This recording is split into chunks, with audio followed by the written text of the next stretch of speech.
মানে মুখ্যমন্ত্ৰীৰ কথাৰ কোনো ভেলু নাই। আমাক CID তদন্ত নালাগে, আমাক CBI তদন্তটো লাগে। মোক কওকচোন, অসমৰ CIDয়ে গৈ ছিংগাপুৰত তদন্ত কৰিব পাৰিব?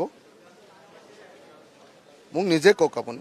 দিল্লীত গৈ যি তদন্ত কৰিব নোৱাৰে CIDয়ে, বেলেগ ৰাজ্য এখনত ভালকৈ তদন্ত কৰিব নোৱাৰে, তেওঁ গৈ বিদেশত ছিংগাপুৰত কি তদন্ত কৰিব পাৰিব নেকি CIDয়ে? তদন্ত কৰিবলৈ হ'লে ভাৰতবৰ্ষৰ সৰ্বোচ্চ তদন্তকাৰী সংস্থা CBIক দিব লাগিব। CBI ইণ্টাৰনেশ্যনেল এজেঞ্চিবিলাকৰ লগত কথা পাতি তদন্তটো আগবঢ়াব লাগিব। যদি এইটো নকৰে তেতিয়াহ'লে তদন্ত দিয়া নাই বুলি আমি ধৰিব লাগিব, যে মুখ্যমন্ত্ৰীয়ে তদন্ত দিয়াটো বিচৰা নাই এই বুলি আমি ধৰিব লাগিব। সেইকাৰণে মোৰ চাদা চিধি কথা, একদম CBI তদন্ত লাগিব। মই ভাবোঁ যে এইটো অকল মোৰ কথা নহয়, যিকোনো এজন মানুহক সোধক, হয়নে নহয় আপোনালোকে কওক।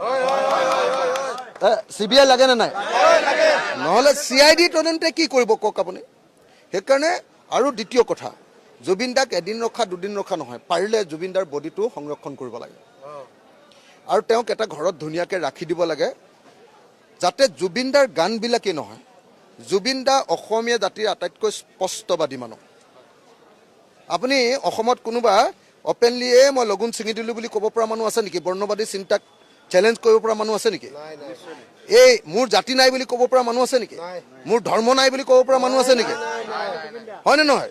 জুবিন দাৰ বাহিৰে হিমন্ত বিশ্ব শৰ্মাৰ আগতে মানে মই শব্দবিলাক নকওঁ, তেওঁ উভতমাত মাতি দিব পৰা মানুহ কোন আছিলে মুখ্যমন্ত্ৰী এজনৰ আগত? তাৰমানে অসমীয়া জাতিৰ খংবিলাক জুবিন দাই চাদা চিধি প্ৰকাশ কৰি দিব পাৰে।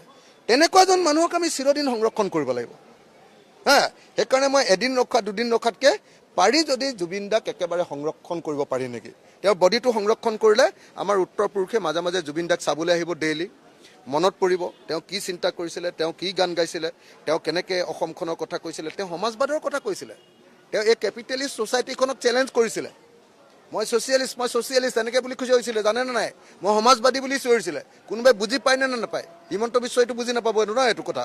গতিকে তেওঁতো সোনকালে ক্ৰিমেশ্যন হৈ গ'লেই ভাল পাব, কিন্তু আমাক জুবিন দাৰ বডিটো সংৰক্ষণ লাগে, যাতে অসমীয়া জাতিয়ে ভৱিষ্যতৰ অসমখন কেনেকৈ বনাব লাগে তাৰ কাৰণে জুবিন দাৰ পৰা অলপ অলপ উৎসাহ পাই থাকে।